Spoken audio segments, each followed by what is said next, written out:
You can't hurt me. You will submit to me, or you will die here.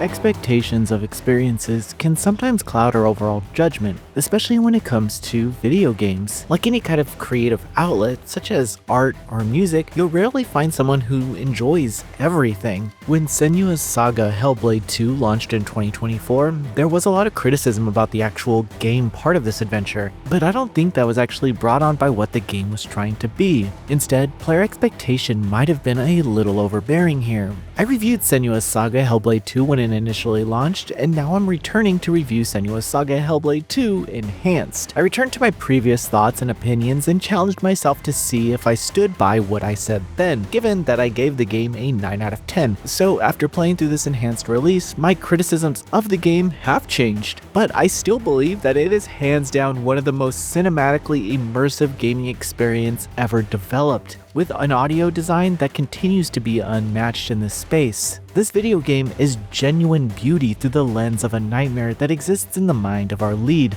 and I do feel like you should experience it at least once in your life. She's here. Let's go. Get to the hills! Get out of here.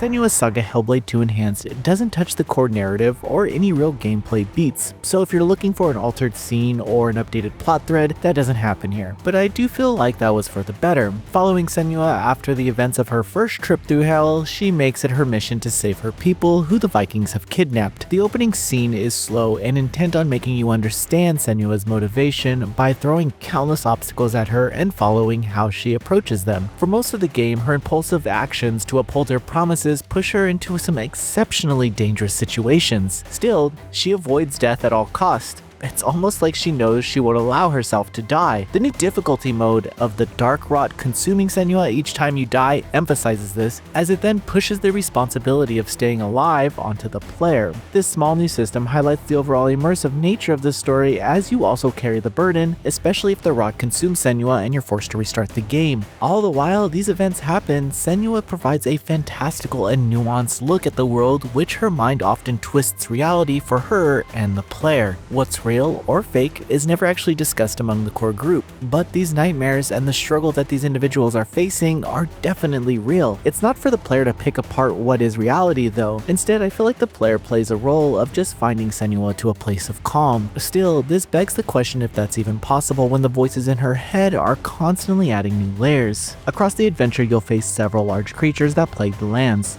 all while Senua's inner thoughts haunt her at every step. The way she deals with the voices is completely different from the way the player might approach them, which highlights just how strong-willed she is as a hero. These voices are relentless, and the degree to which they try to alter her perception, whether by cheering her on or putting her down, is overwhelming but very necessary. And ultimately, I feel this is a way to pace the player. For instance, I knew most of the time I could run, but I couldn't help but want to walk at all times as to not miss a scenario, which is sometimes triggered based by what you're looking at. I do believe combat is the most divisive part of this experience, and it's true, you only face one enemy at a time usually, and timing can be a little tight sometimes. However, the enhanced edition adds 60 FPS mode, which does help the perfect blocks and dodges. I really like the combat system for its fluidity. Swing canceling into blocking looks amazing, and dodging always has a cinematic follow-up. That said, I wouldn't call the combat particularly straightforward. You'll definitely hate a few enemy types by the end of the game, but I was also having a good time and appreciated how tense the action was throughout. As you progress, you'll explore some of the most gorgeous and grotesque environments in gaming to date. The juxtaposition of these moments has brought me to tears at points due to just how incredible and devastating it feels to exist in this world. Trust me, put some good headphones on and take your time throughout this world.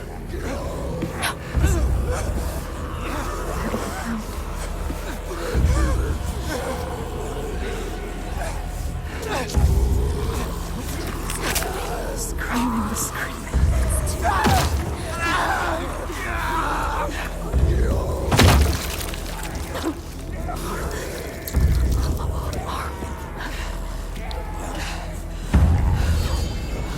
Dark cries and blood.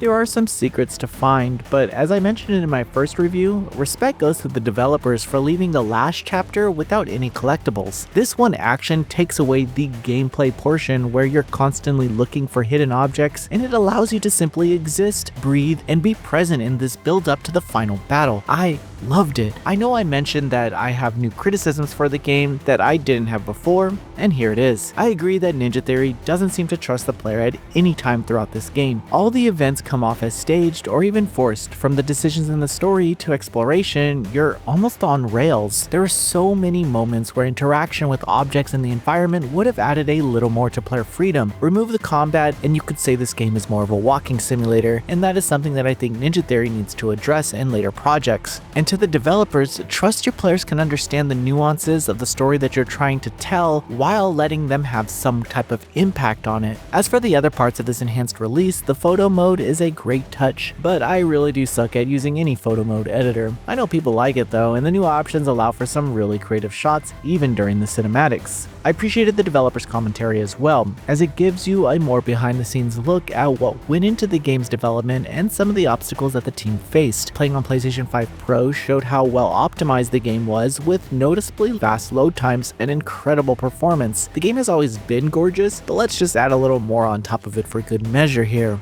Senua's Saga Hellblade II Enhanced was a nice way to revisit one of my favorite games that released in 2024. The experience was exactly how I remembered it, only a little more optimized. The feedback I have is for the developers to learn how to trust their players more, but the overall experience is by far one of the most immersive and beautiful adventures that I have ever had the privilege of playing. It finds ways to get your heart racing, to push your hope in these characters to the breaking point, to look at something so challenging and approach it with courage. Come with managed expectations, and I'm sure you'll walk away with a positive outlook on Senua's second trek through hell, and I'm looking forward to the next one. Noisy Pixel is giving Senua Saga Hellblade II Enhanced a 9 out of 10. Thanks for watching this video. Is brought to you by our supporters on Patreon. Noisy Pixel is run by a group of gamers providing independent gaming coverage through news, reviews, previews, and more. Check out our Patreon to help support our continued growth, and subscribe to keep up with all our future content.